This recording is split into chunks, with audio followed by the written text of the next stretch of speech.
today, Polly and everybody, hi Polly.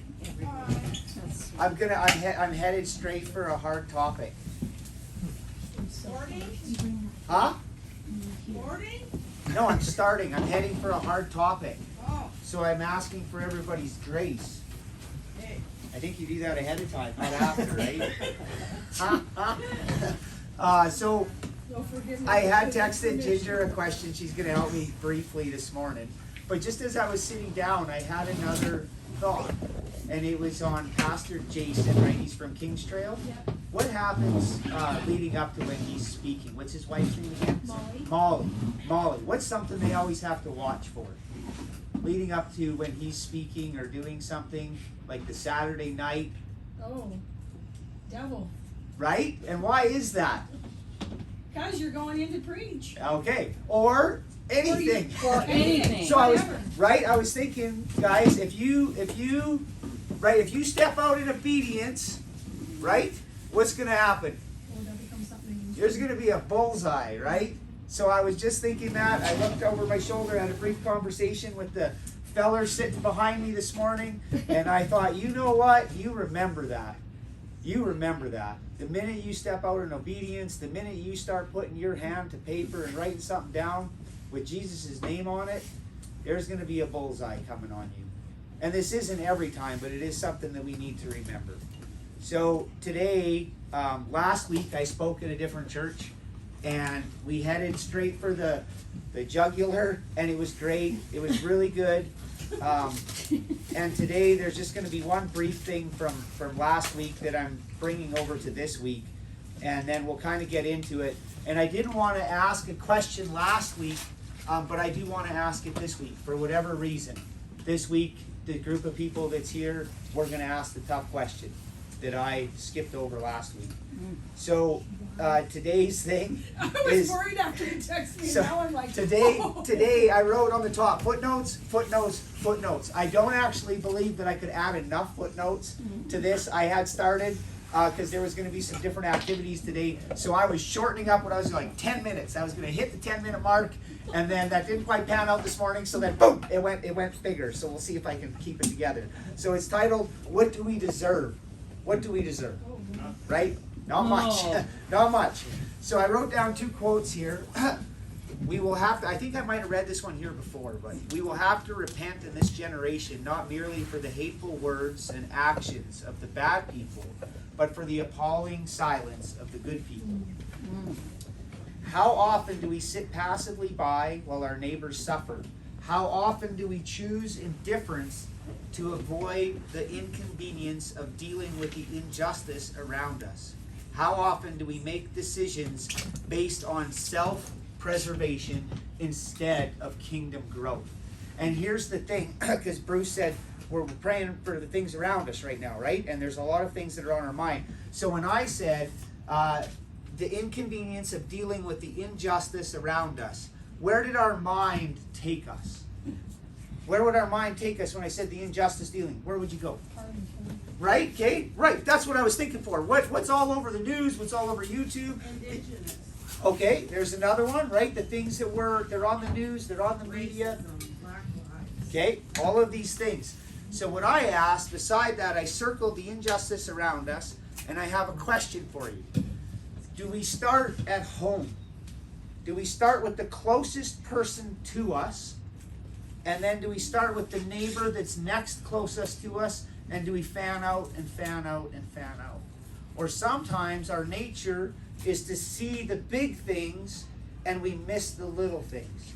We miss the injustices in our home. And I was reminded of that because we come through a weekend of 4 basketball games. I was emotionally drained. The kids were physically drained. And then me and Melissa got to kind of just nitpicking a little bit at each other. And I was like, oh, I forgot that sometimes I look over the injustices that either I create or created upon me that are really close to me. And all of a sudden I fan out to these big things and I get caught up in this emotional thing and it just goes and then we talk about it and I'm like, well, what are we doing with our kids at home? What are we doing with our neighbors down the street? I get it. Right? Speak to me, I get it. Okay, yeah. He's looking at me like We got I'm some like, elbowing going on hello? here. That's awesome. Okay, so I just said, what are some things that frustrate us? Oh, Right? brother. So I said, like, are we going to start with family and friends and then fan out to our workplace? Or are we going to go right to the current events? And that's okay, but because I'm going to say things today, I want to challenge us to just think about them. Right? I'm not going to stand here on some of these items and to tell you right or wrong. I'm going to say things that I hope provoke thought. And I had made a comment last week. I said, nobody come and talk to me till Wednesday. And they're like, what? You're not even giving me the 24-hour rule? What, And we're I'm shutting like, down Parliament? right? No, not even the 24-hour rule. I want Wednesday. Because what I think is, even for me, when something gets my dander up, I'm like, man, do I actually know? Or am I just diving right into this thing? Have I actually studied God's Word? Or what am I doing? And sometimes I often think, I have been here long enough to understand basically what a lot of people think about certain things. I've been here long enough now to get a gauge. And if you were to look at me, there might be some people that say, you tiptoe around a few issues. I get a read, and sometimes we don't need to talk about things that don't need to be talked about. We don't need to get people all riled up. But at the end of the day, there is part of me that wants you to understand even what I think as a person. You're either going to like me or you're not going to like me, and that's okay. I don't want to just be fluffy all the time. I do want to hit some tough subjects, especially now. I think more than ever, we don't need to be just waving this thing around. We need to be opening it up. And we need to actually be deciding on the inside, do we agree with it or don't we? And if we agree with it, some things we better be prepared that we might have to change our own opinion on. And for some of us, that can be more tough because we're fighters. So we had a whole bunch of questions last week. I had another stand set up, and I would call people to the witness stand, and then we would just go at it. We would ask the tough questions, and we were kind of put on the spot. So this morning, I just wanted to take one of them questions to kick us off, and you'll see how we can start the thought-provoking process. So Ginger is going to give us the definition, the secular definition of faith, the word faith, and of the word certain. So can you start with faith? Yep. Okay. So, I mean, there's obviously a couple, but allegiance to duty or a person, and then a belief and trust in and loyalty to God. Okay. And then for certain, fixed, settled, and indisputable. Okay. Say that again really loud on certain. Fixed, settled, and indisputable. Indisputable. Let's land on that word. I really like that word because that really makes a line there. Okay. So Ginger, seems how I know how old you are. You're young. Thank you. So World We've War. had this conversation before. Yeah, we had it lots. Okay, so World War II. Ginger, were you there? No. And you're a teacher, right? Yes. In the public sector, right? You got your teaching degree. You weren't at World War II. Yeah, you've taught social studies, I think. Yes, unfortunately. Okay, so was World War II real? Yes. It happened? Yes. You were there. No. So by the definitions that you gave us, do you have faith that World War II happened, or are you certain? I'm certain. How? Why are you certain? Can you defend that? Based on your definition, Yes, I can. okay? I had an uncle who fought in that war. So you had a first-hand account. Yes. Interesting. That is so interesting. Okay, Jesus, 2,000 years ago, he was a real person, happened to walk on this earth. He was crucified. He rose from the dead. Do you have faith that that happened, or are you certain? What? That's a faith thing. Why? Tell me why. You just said that World War II happened. Actually, and if you really want to get into it, there is evidence that happened. There is evidence, absolutely. So Okay. I can be certain Okay. about historical parts of that. Yeah. The supernatural part of that is a faith thing. Okay. That's a good answer. Okay, but that's even recorded, right? Just like there's things in World War II that I would say, man, I don't know if that actually happened. And some people say there's some pretty strange things that happened. And you're like, was that supernatural? Is that faith or is that real? And you go through it all and you decide, I will land here, that this happened, right? So take this away when it's thought provoking, right? So when you say that you have faith in Jesus Christ, and people would be like, well, when Jesus was here, did he know the plan? When he walked on this earth, he knew the plan. He was certain. He didn't have faith in the plan. He come down and he's like, this is going to happen. He was living it. He was living it, right? And so then I would ask people, do you actually think that you can move from a level of faith to a level of certainty? Yes. Because do you know what happens in our Christianese language, our Christian answers? A lot of times we'll say that we have faith. We would have faith. And I'm like, are you modeling your life after Jesus? Did he have just faith or did he move? Is there a place between faith and certainty that we can reside? And the only reason, thought-provoking, let's not, you think about this till Wednesday. And you go, right? Think about it till Wednesday. Right? Don't, after church, you're going to come to me and you're like, I want to know. And I'm like, no. I'm still. This is a month or two old here. And I'm thinking about it and I'm like, there is a line. We will decide on World War II and we will fight. We'll be like, it happened. I studied it. I know it happened. But yet all of a sudden when it comes to other things, we'll be like, I'm going to take the posture of faith. And I'm like, I want to move from faith to certainty. And somewhere in between there is a line to be certain. So certain that you will die for it. Right? I'm thinking of Peter. At some time when he denied Jesus, when he denied and the rooster crowed, I would say somewhere in there he had faith. And then all of a sudden, when he died for it, there was a level of certainty. I believe there had to be a tipping point. So in your sanctification process, yes, very much so. Right. You're going to move. Because when you're a very new Christian, I mean, you're on fire, but you really have no idea what you're on fire. I mean, you're on fire. Right. Whatever that might be for you. Whatever you picked out of that Right. experience that you are passionate and want to tell. Right. And then there comes a point where you have to really start deciding. Right. So I have been with people that come from a very rough, let's say, gang or something like that, willing to fight and die for something of the world. And then all of a sudden when they move to Christianity, to Jesus, they're like, they'll die for it. Mm-hmm. They have like hopped right over and you're like, sometimes it's easy to be in the middle. And I'm like, I think we need to work on moving. So that's just a thought. I want to leave that with you. Till Wednesday. Till Wednesday. She's gonna text you back on Wednesday and you'll be thinking, what? Yeah, what in the world? Okay, so why do you guys have, this is Paul's been up a couple of days, so we've had some great conversations. So some of this is a spillover from our conversations. Why do you guys, or who do you guys have in your life for balanced judgment? And I'm going to just throw a couple things out here. So you're thinking of people that are balanced judgment. We're inundated with all this information. So I said in Canada, you better not just listen to all CBC or all Rebel News. If you just listen to these like more extremes on either, I don't think that you're going to have balanced judgment or balanced wisdom. And that's something I believe that we need to almost fight for, balanced wisdom. In the States, you better not just listen all to CNN or all to Fox News. You're going to have these things that you're going to not get a balanced judgment from. You need a balance if you are searching for truth and for wisdom. And then I wrote here, this is the part that Paul tipped me off on Daniel, and it has given me a lot of peace coming through this week. So Daniel 1.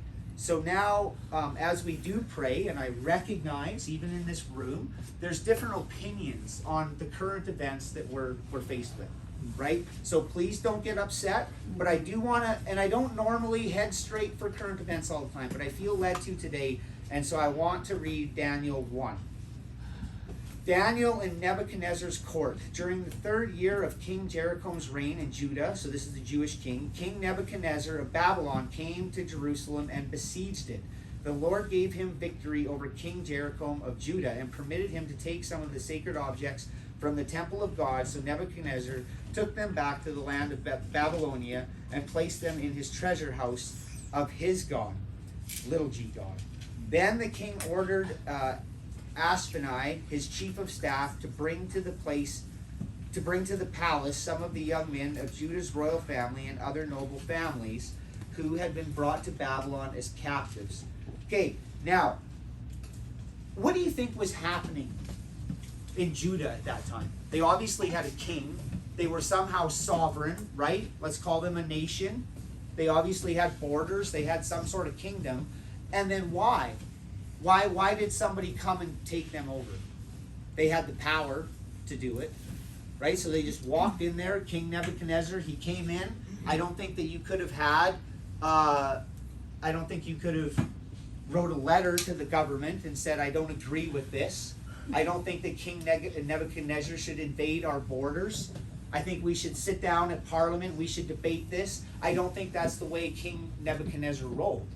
He said, I'm stronger than you people, and I'm rolling on in here, and some of you are going to die, some of you are going to stay, and some of you I'm taking back with me. And it wasn't pleased, and I'm sure there wasn't a thank you at the end of it. It was happening, okay? So I often wonder what was happening in this land. What do you think was happening in Judah? If you read previous books, okay? Now, I didn't get into the context of this all, but I do know at some point in their history there was lawlessness. There was what was right in the sight of their own eyes. Time and time again, Israel did this thing. Now, I'm just posturing this. I don't want people to get angry.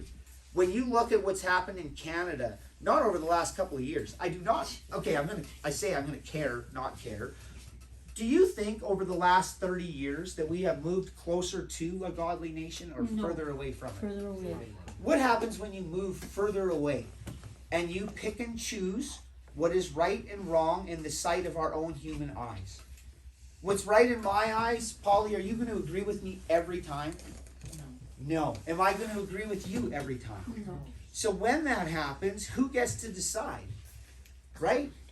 Who gets to decide these things? And if we don't have a moral compass, if we don't have a guide, then what are we going to do? We're going to fight. Yeah.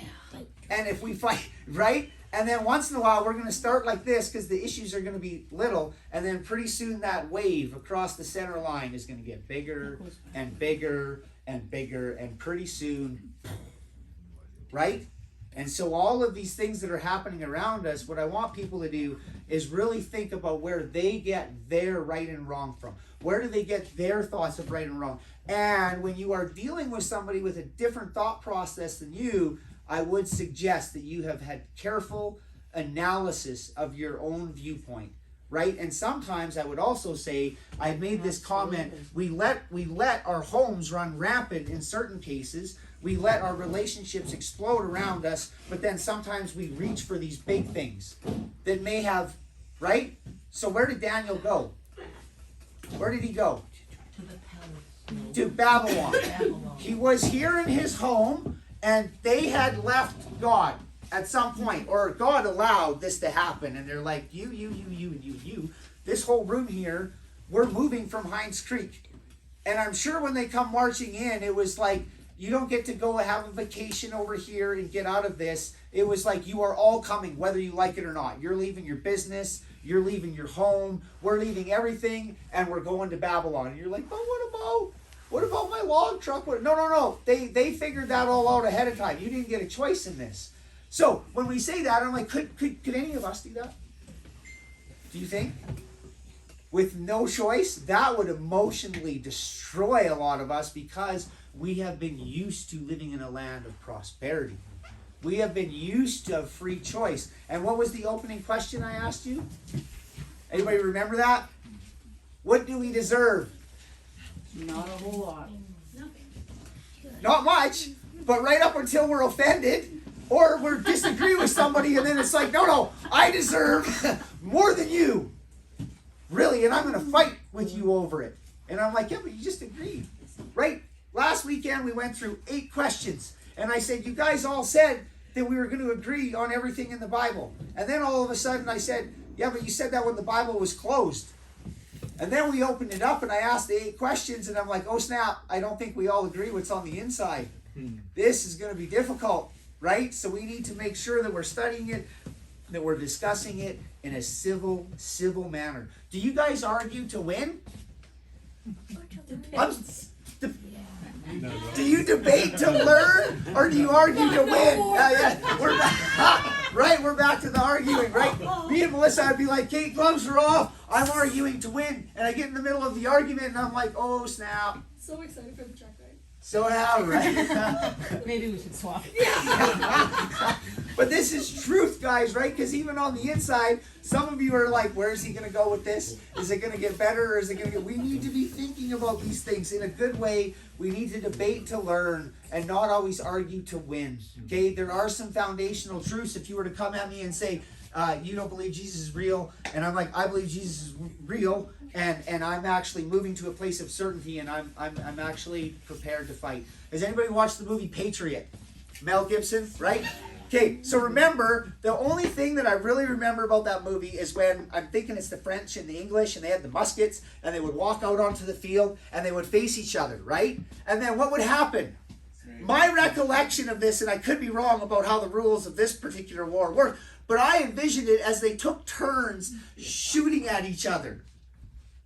I don't think that they both lined up at the same time. It was like this side fired, and a whole bunch of people dropped dead on this side, and then they had their turn to shoot at these people, and then a whole bunch of them dropped. So I was like, if we disagree, I would like to kindly let you know before I come, Ruben, I disagree with you on something. Can I come and debate it with you civilly, right? But I want you to know that I'm going to march out on the field, and I'm going to, not even that. Take a shot maybe, but civilly, right? Civilly. Because I would recognize we don't always have to agree on things, but we certainly need to have management on self-control on how we approach other people. And sometimes I don't think that we're very good at that as a culture, as a nation. We're a bunch of keyboard warriors. I don't agree with that either, right? I want to show quarter, right? So if we're deciding which playbook to you're like, I want to use the soccer book, and I say I want to use the football book, and I'm like, unless we have a talk about it, we're not gonna come to a conclusion. So we need to civilly decide that.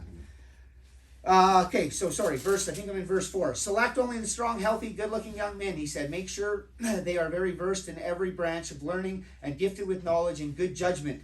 Odd. These are the people we're looking for. Good knowledge, good judgment. Do we always have good knowledge and good judgment? We might not have made the A team here, folks. Right? If you want to make the A team, how much time are you putting into it? Or are we just on TikTok and Twitter and wasting our time? Or are we actually learning, studying with the intent, right? Okay, and are suited to serve in the royal palace. Train these young men in the language and literature of Babylon. The king assigned them daily ration. Then they go through assigning them new names. Verse 8, but Daniel was determined not to defile himself. Okay, here's something. Did they have a choice to leave Judah? No.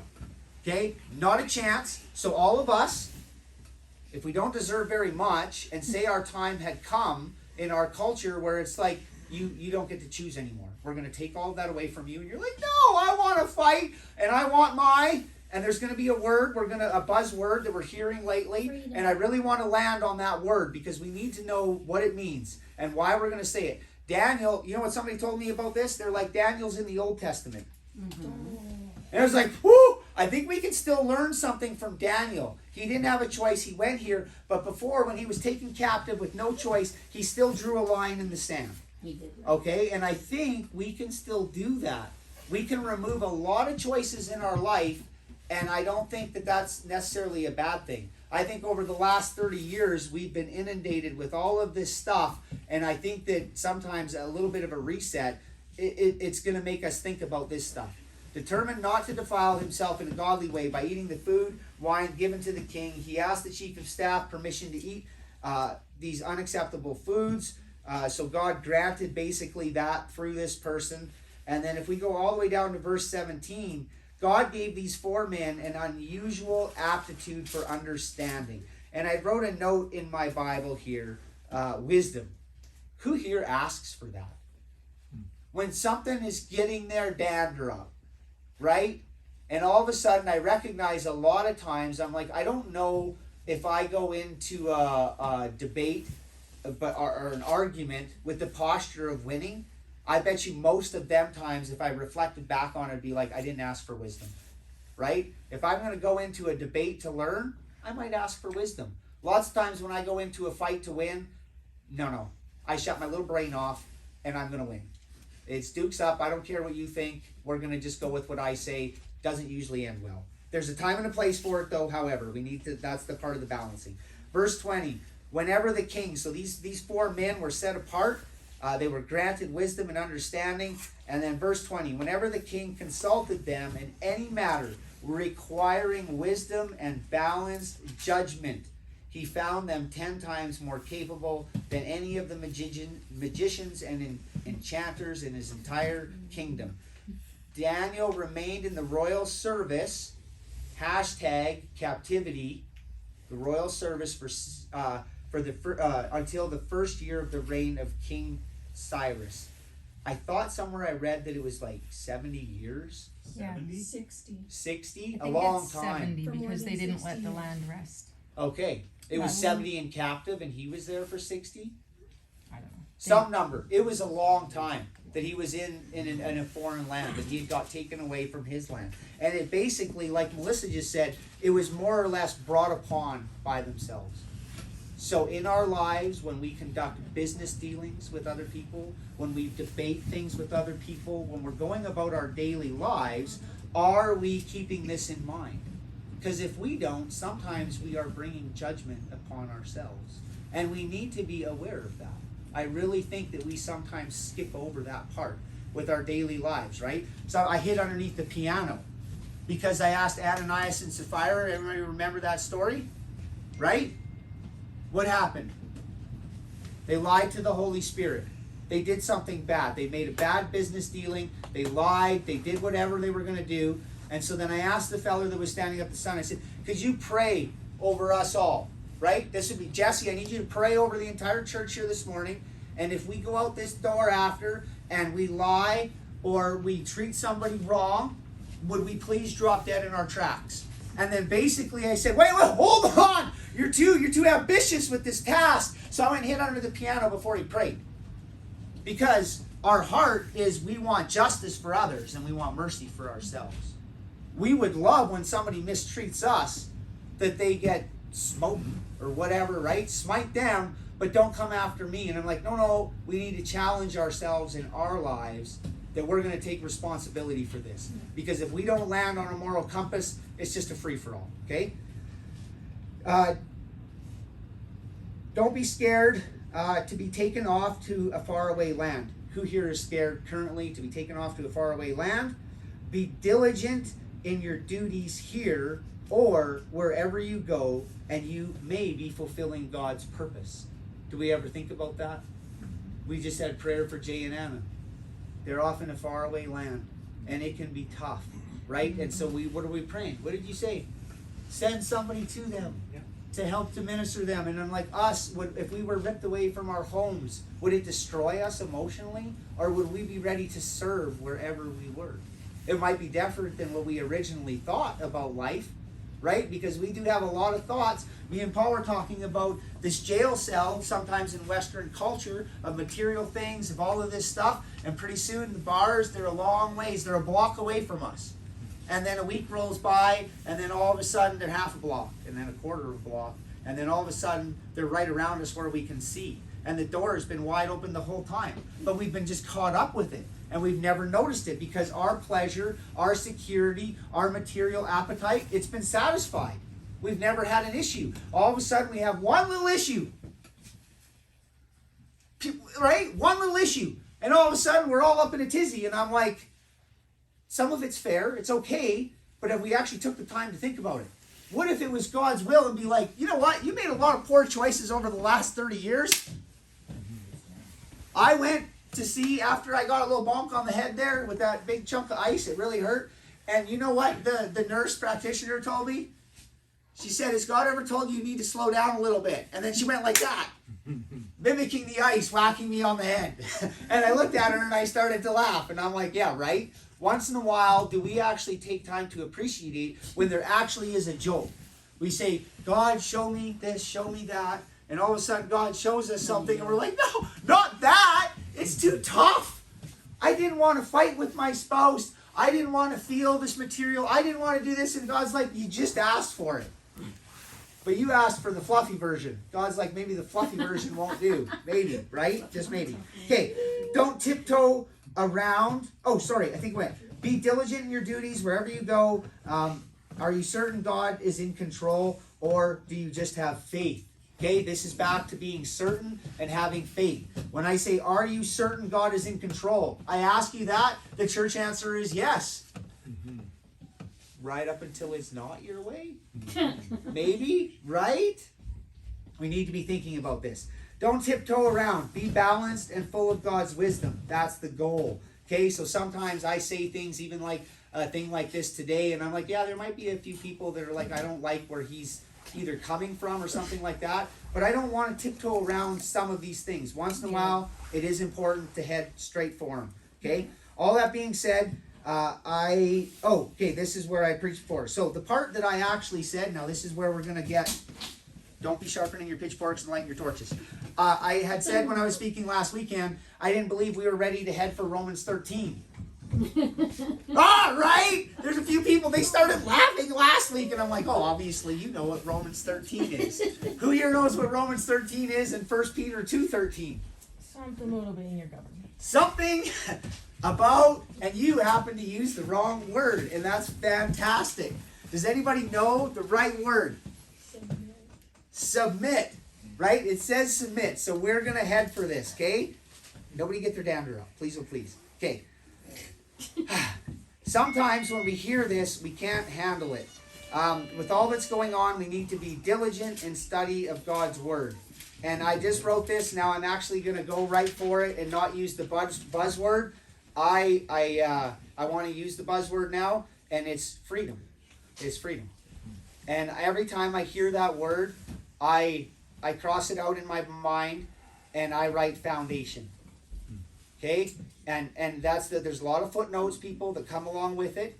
But sometimes when we say these things, I really want to run to each person and be like, is your version of freedom based on God's laws and his principles? Like, just a question. Because sometimes we say all these things and we're like, you can replace one bad thing with another bad thing and call it freedom if you want. Yeah, of course. Right? But that's not, right? So if we don't actually insert them footnotes and say these things, we're just using words. And the more I get into the English language and stuff, and I'm like, no, we need to be understanding this. Okay, so historically, listen to this, historically the most terrible things, war, genocide, slavery, have resulted not from disobedience, but from obedience. Okay, that's just a thought. If you have the wrong person, now I asked Paul, can I use you as an example? Paul come from Paraguay. Paul grew up under a dictator. Are any of you willing to be ruled under a dictator? Why? Paul will tell you stories about how good it was. Have you ever been under a dictator? No. Funny that you would answer me then. Maybe we should be well balanced and we should try it for a bit. I'm good. You think you're good? No, I'm good where I'm at. I don't want to be under a dictator ever. Huh. Owen, how about you? The quiet guy. What if it was like a rodeo dictator that's like, we're gonna, right? What if it's like this awesome guy, he's a horse guy, and he's like, hey, Owen, come and help me, and we're gonna like do horse training, but he's a dictator. We did that one. You did that? Okay. But you guys, you get where I'm coming from. If you have a really good leader, remember that whole thing when you were a slave, and you had a master back in the old days, and then your term had come up, and I think it was 7 years, right? 6 years or 7 years? And you basically knew that the world had nothing else to offer you. So as a slave, what would you do? No, you would go to a doorpost, and they would get an awl, like a big sharp needle, and you would put your ear to the doorpost, and they would pierce your ear. And that was a signal that you would now become a slave willingly to that master for life. Because your alternative wasn't any better. And it says if you loved your master and your master loved you. And so I asked the question, would you be prepared first off to do that to Jesus? Right? And then we get hung up on the sidetrack of servant. What's your definition of servant? Right, Reuben? He's like, I'm going to come serve you. But if you don't pay me good and you don't treat me good, my servanthood is going to end. I will retract that. Do you get that privilege if you're a slave? Do you know what happens with Jesus Christ lots of times? We say, we use the word servant. I want to serve Christ. Because slave to us has held some negative connotation to do with slavery, because our brain takes us to the slavery in the States that we knew. It's the closest thing to us. So we're like, that's the word slavery. And it's like, no, that is not the right word for slavery. If you had a good master, you'd put your ear to the doorpost and you would love to work for that person for life.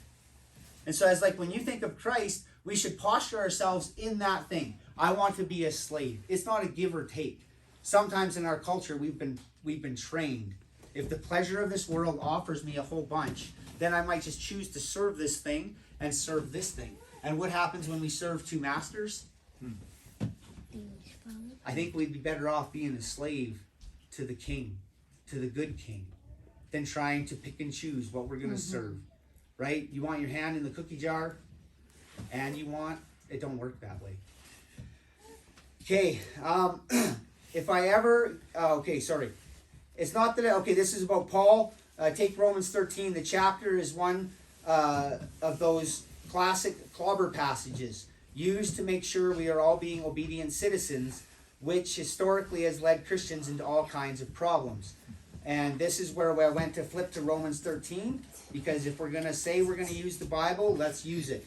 So everyone must submit, circle that word, to governing authorities. For all authority comes from God, and those in positions of authority have been placed there by God. So anyone who rebels against authority is rebelling against what God has instituted, and they will be punished. For the authorities do not strike fear. Now this is where, guys, if you had a great dictator, you would be willing to serve.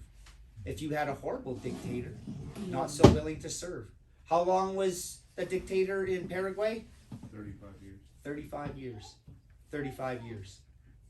Paul said if you were hardworking and you did your part, he didn't do anything to harm you. Relatively, it was good. You could travel. People could leave the country. They could come and go. But we hear that word dictator, and what do? Right? But I mean, right? We need to understand. So all of what I've said this morning, if one thing you go away here, recognize the difference of opinions, and then recognize why you think the way you do. Why do we? I tell people that with homeschool. I was homeschooled till grade 5, and then I went to public school. I know people that they run down homeschool, and I'm a homeschool junkie. I loved it. It was a great experience. And the first question I ask them is, were you ever homeschooled? And if they say no, I'm like, just a word of caution. Be careful how much you weigh into something that you've never experienced. Equally, I know people that are homeschooled their whole lives, and they'll run down public school. And I'll ask them, have you ever been part of public school? Well, no. It's a two-way street here. We need to be very cautious the words that come out of our mouth if we haven't experienced them. Have we grown up in a democracy? Has the democracy been challenging at times? That's a simple question, right?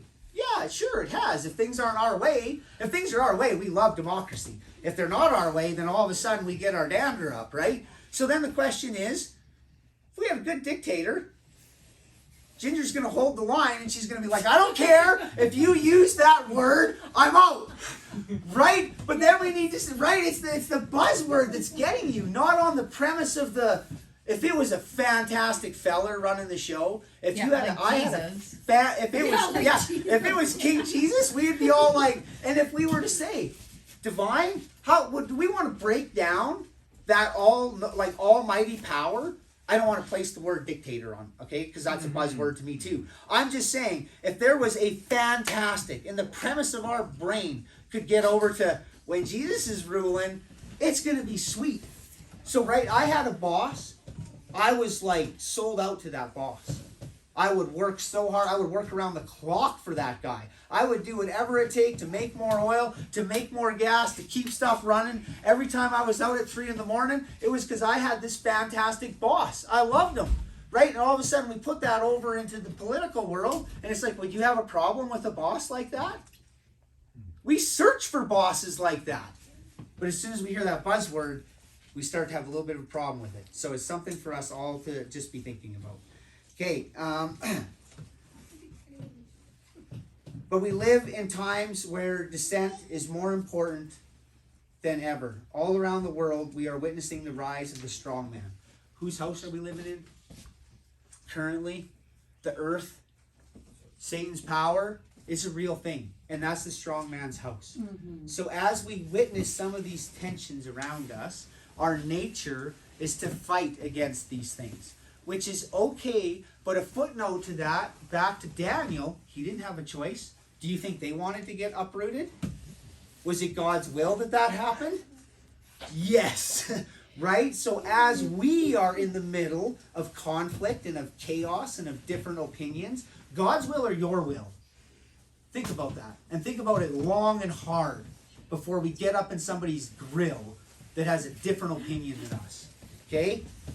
And study it. Please study it. I'm going to try it. We're at a time. I was going to do that 10 or 15 minutes and then I just went, okay? So I want to make sure that we understand the difference between submitting and obedience. There is a difference. So when we look at these passages, there is a time. I love when the grader rolls by my place. And if you have never thought about the cost of what it takes to grade your roads in the summer, to keep the snow off them in the winter, to see the sand truck rolling by, do you know what we should do? We should be thankful when we pay some of our taxes.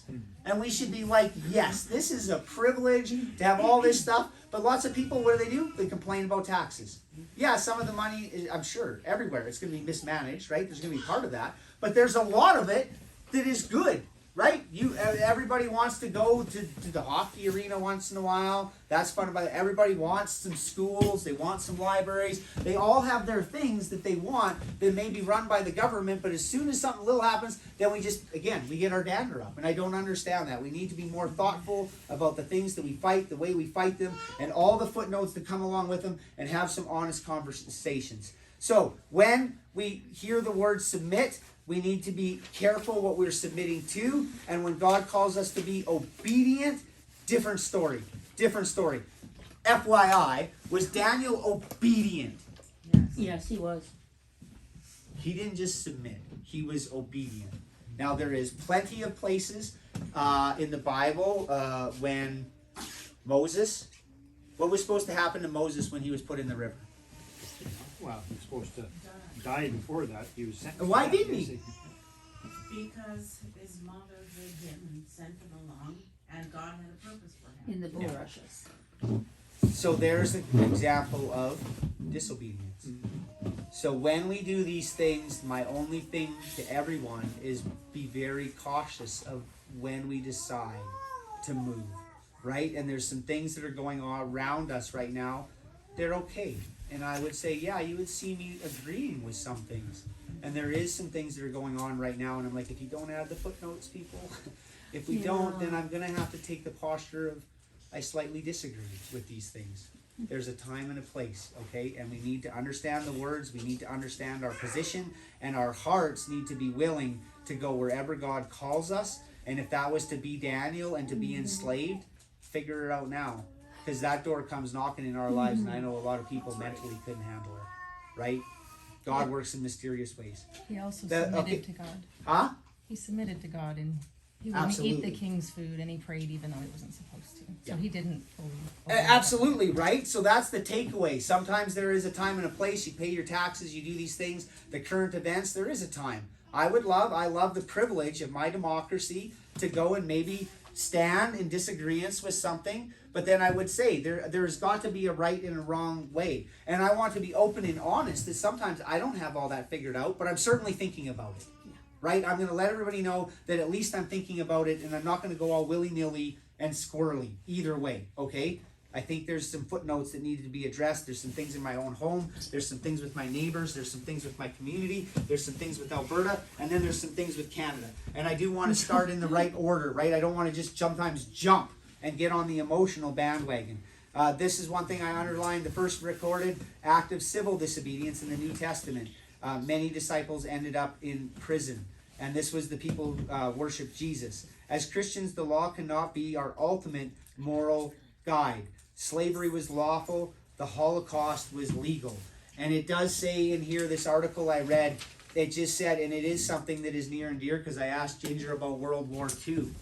And that is really near and dear to me, because I'm like, There was no Twitter back then. There was the same amount of fake news going on then as there is today, probably just sort of less of it, right? And you didn't have as many avenues, but you could still be duped. You could still be duped by fake news. And somewhere along the line, that obedience got that nation into trouble because they followed the wrong dictator. But if it was the right godly dictator, if it was the right general leading the charge for freedom under God, for under his moral compass, we'd be all for it, right? So we need to pray for that discernment and wisdom. Otherwise, we're going to get it wrong. Be very careful if you get caught up in a movement for emotional reasons. And here we go. I'm just about done, okay? So, emotional reasons, Luke 23:21. Don't look it up. This was a bunch of religious people, okay? They were hanging out together, and what were they shouting for? This was Jesus, this was the Gospels, this was a bunch of Jewish people, a bunch of church people. What were they fighting for? For his death? No, before that. Uh-oh.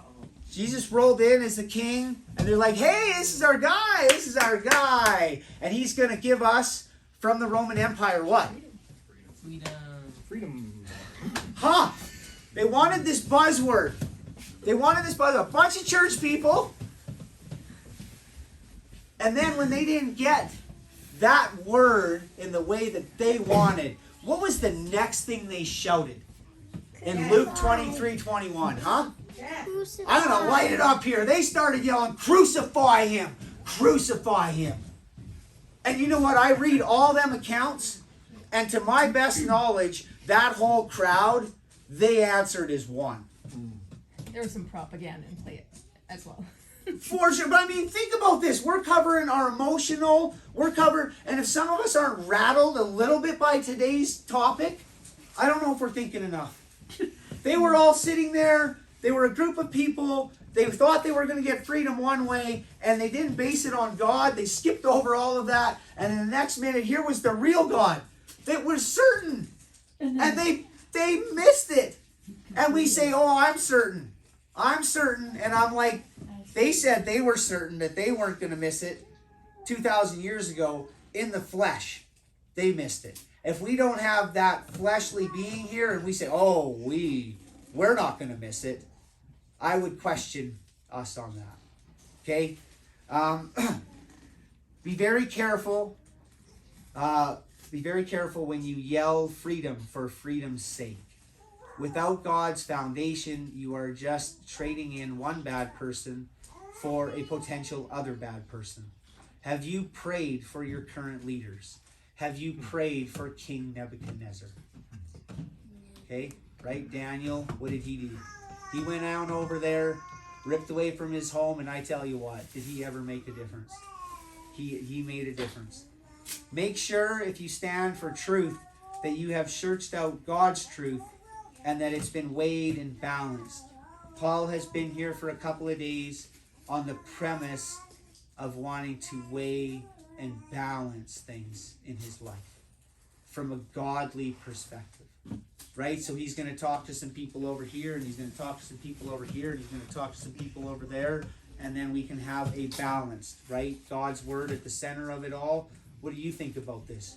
I got this business plan that's coming up in my life, Owen. You're more versed in this thing than I am. I want to ask you. I want to get your input, right? You're more versed in buying dirt bikes. I'm thinking of buying a dirt bike. I'm going to come and ask you. I'm going to talk around a little bit. I'm going to get some ideas out there so that I can be balanced. God gives us that. Sometimes we ask for God, and I believe this. We'll ask, and then we're like, are you waiting for a booming voice or an answer? And God's like, I gave you a brain, and I gave you a whole bunch of good people, and sometimes God will be direct, right? A footnote to this, God will just come straight to you and be like, I'll close this door, or I'll open it, end of discussion. Otherwise, God's like, I gave you a mind, use it. I gave you my word, search it, right?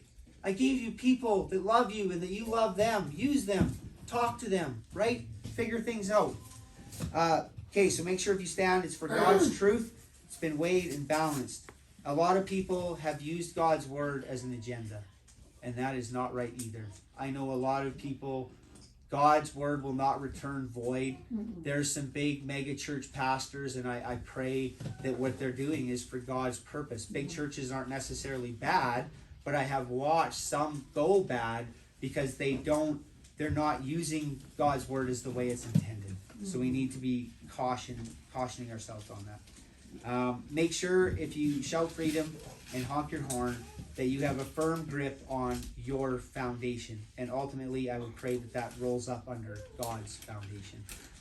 There may be many areas that need attention and your foundational views long before we jump ahead to the next step.